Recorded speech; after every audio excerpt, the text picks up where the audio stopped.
मध्य प्रदेश के वित्त मंत्री जगदीश देवड़ा ने मोहन यादव सरकार का तीसरा बजट पेश किया। वित्तीय वर्ष 2026-27 का ये बजट 4,38,317 करोड़ रुपए का है।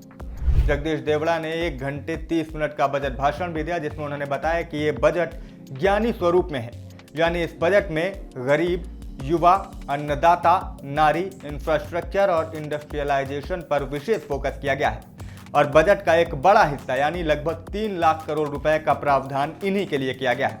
इस बजट में कई बड़ी घोषणाएं और ऐलान किए गए हैं और देवड़ा ने इसे राज्य का प्रभावी बजट बताया है, जिसमें सभी वर्गों का खास ध्यान रखा गया है। लेकिन इस बजट में मिडिल क्लास और आम लोगों के लिए क्या कुछ है, आपके लिए क्या बड़ी घोषणाएं की गई हैं, ऐसी कौन सी वो बातें हैं जो सीधा आपको प्रभावित करेंगी और आपसे जुड़े ऐलान है, वो आपको हम सरल शब्दों में बता देते हैं। यानी 10 पॉइंट्स में हम आपको पूरा बजट का सार समझा देंगे, इसलिए इस वीडियो को अंत तक जरूर देखिएगा।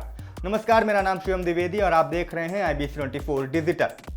मध्य प्रदेश के 2026-27 वित्तीय वर्ष के लिए जो बजट पेश किया गया है, उसकी 10 बड़ी बातें आप जान लीजिए। सबसे पहले बड़ी बात यह है कि इस बार कोई भी नया कर नहीं लाया गया है।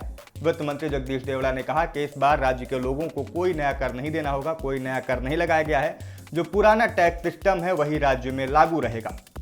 इस बजट में दूसरा बड़ा ऐलान जो है वो किसानों के लिए किया गया है, जिसमें कहा गया है कि प्रदेश के 1 लाख किसानों को सोलर पंप बांटे जाएंगे, वितरित किए जाएंगे।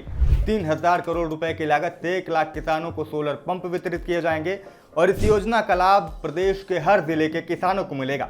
इसके साथ ही पीएम किसान सम्मान निधि और मुख्यमंत्री किसान कल्याण योजना के जो 12,000 रुपए साल भर में किसानों को दिए जाते हैं, वो फैसला भी जारी रहेगा। यानी दूसरा बड़ा ऐलान किसानों के लिए है, जिसमें 1 लाख किसानों को 3,000 करोड़ रुपए से 1 लाख सोलर पंप वितरित किए जाएंगे। तीसरा बड़ा ऐलान जो है वो लाडली बहनों से जुड़ा हुआ है। लाडली बहना योजना के लिए भी बजट का एक बड़ा हिस्सा दिया गया है। लाडली बहना योजना के लिए 23,882 करोड़ रुपए का प्रावधान इस बजट में किया गया है। यानी ये पैसा लाडली बहना योजना के तहत जो पात्र महिलाएं हैं उनको दिया जाएगा। वित्त मंत्री ने बताया कि लगभग 1,25,00,000 महिलाएं अभी इस योजना का लाभ उठा रही हैं और इस सबसे चर्चित प्रदेश की योजना के लिए 23,882 करोड़ रुपए का प्रावधान किया गया है। चौथा बड़ा ऐलान किया गया है पुलिस विभाग में भर्ती को लेकर। बजट 2026-27 में पुलिस विभाग में भर्ती को लेकर भी बड़ा ऐलान किया गया है। वित्त मंत्री ने कहा है कि अलग अलग पदों पर 22,500 पदों पर भर्ती की जाएगी। ये अलग अलग पदों के लिए भर्तियां होगी। इसके साथ ही पुलिस विभाग के 11,000 आवासों के लिए भी बजट आवंटित किया गया है। पांचवा बड़ा ऐलान जो है वो किया गया है पीएम आवास योजना को लेकर। वित्त मंत्री देवड़ा ने बताया कि मध्य प्रदेश में पीएम आवास योजना के लिए 6,850 करोड़ रुपए आवंटित किए गए हैं, जिसके तहत शहरी एवं ग्रामीण क्षेत्रों में पीएम आवास योजना के तहत नए आवास बनाए जाएंगे। यानी पीएम आवास योजना के लिए भी 6,850 करोड़ रुपए सरकार ने इस बजट में आवंटित किए हैं। इसके साथ ही जी राम जी योजना के लिए 10,428 करोड़, तो वहीं पीएम जनमन योजना के लिए 900 करोड़ रुपए आवंटित किए जाएंगे।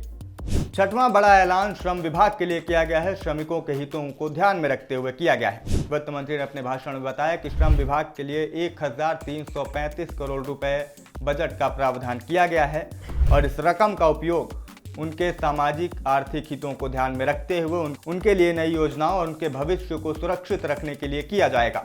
इसका सीधा लाभ संगठित और असंगठित क्षेत्र में काम करने वाले श्रमिकों और मजदूरों को सीधे तौर पर मिलेगा। यानी श्रमिकों के लिए भी 1,335 करोड़ रुपए के बजट का प्रावधान इस बजट में किया गया है। अगला बड़ा ऐलान किया गया है सिंहस्थ के लिए।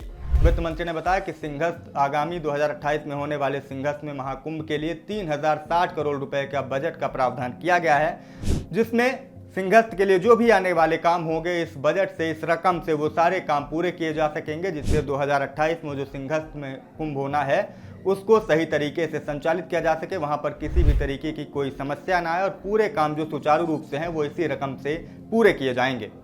बजट में अगला जो ऐलान हम आपको बता रहे हैं ये सीधा आपसे जुड़ा हुआ है सड़कों की मरम्मत को लेकर। मध्य प्रदेश के 2026-27 वित्तीय वर्ष के लिए पेश किए गए बजट में सड़कों की मरम्मत के लिए भी एक अच्छी राशि जो है उसका आवंटन किया गया है। सड़क रिपेयर के लिए 12,690 करोड़ रुपए के बजट का प्रावधान किया गया है, जिसके तहत मध्य प्रदेश के अलग अलग जिलों में सड़कों की मरम्मत की जाएगी और सड़कों का सुधार किया जाएगा।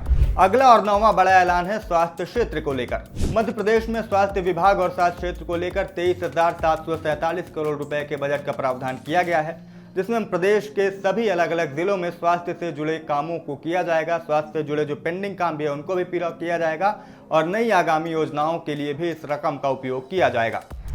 अगली और आखिरी बड़ी घोषणा है मुख्यमंत्री मजरा टोला सड़क योजना। इसके लिए ऐलान किया गया है और एक अच्छी खासी रकम का जो है बजट में प्रावधान भी रखा गया है। मुख्यमंत्री मजरा टोला सड़क योजना के लिए 21,630 करोड़ रुपए के बजट का प्रावधान किया गया है। वित्त मंत्री जगदीश देवड़ा ने बताया कि इस राशि से इस योजना के तहत जनजातीय इलाकों का, जनजातीय क्षेत्रों का विकास किया जाएगा, वहां पर सड़कों का विकास किया जाएगा। इसके साथ ही जनजातीय क्षेत्रों के विकास के लिए वृंदावन जैसी कई योजनाएं अभी भी चल रही हैं। तो ये वो 10 बड़े ऐलान थे जो इस बजट में किए गए हैं, जो सीधे तौर पर प्रत्यक्ष और अप्रत्यक्ष रूप से आपसे जुड़े हुए हैं, मिडिल क्लास से जुड़े हैं और आम लोगों से जुड़े हुए हैं। अब आप ये बताइएगा कमेंट करके हमें कि आपकी इस बजट से क्या उम्मीदें थी और मध्य प्रदेश सरकार का ये बजट उन उम्मीदों पर कितना खरा उतरा है। मेरा नाम शिवम द्विवेदी है। देश दुनिया की तमाम खबरों के लिए देखते रहें IBC 24 डिजिटल।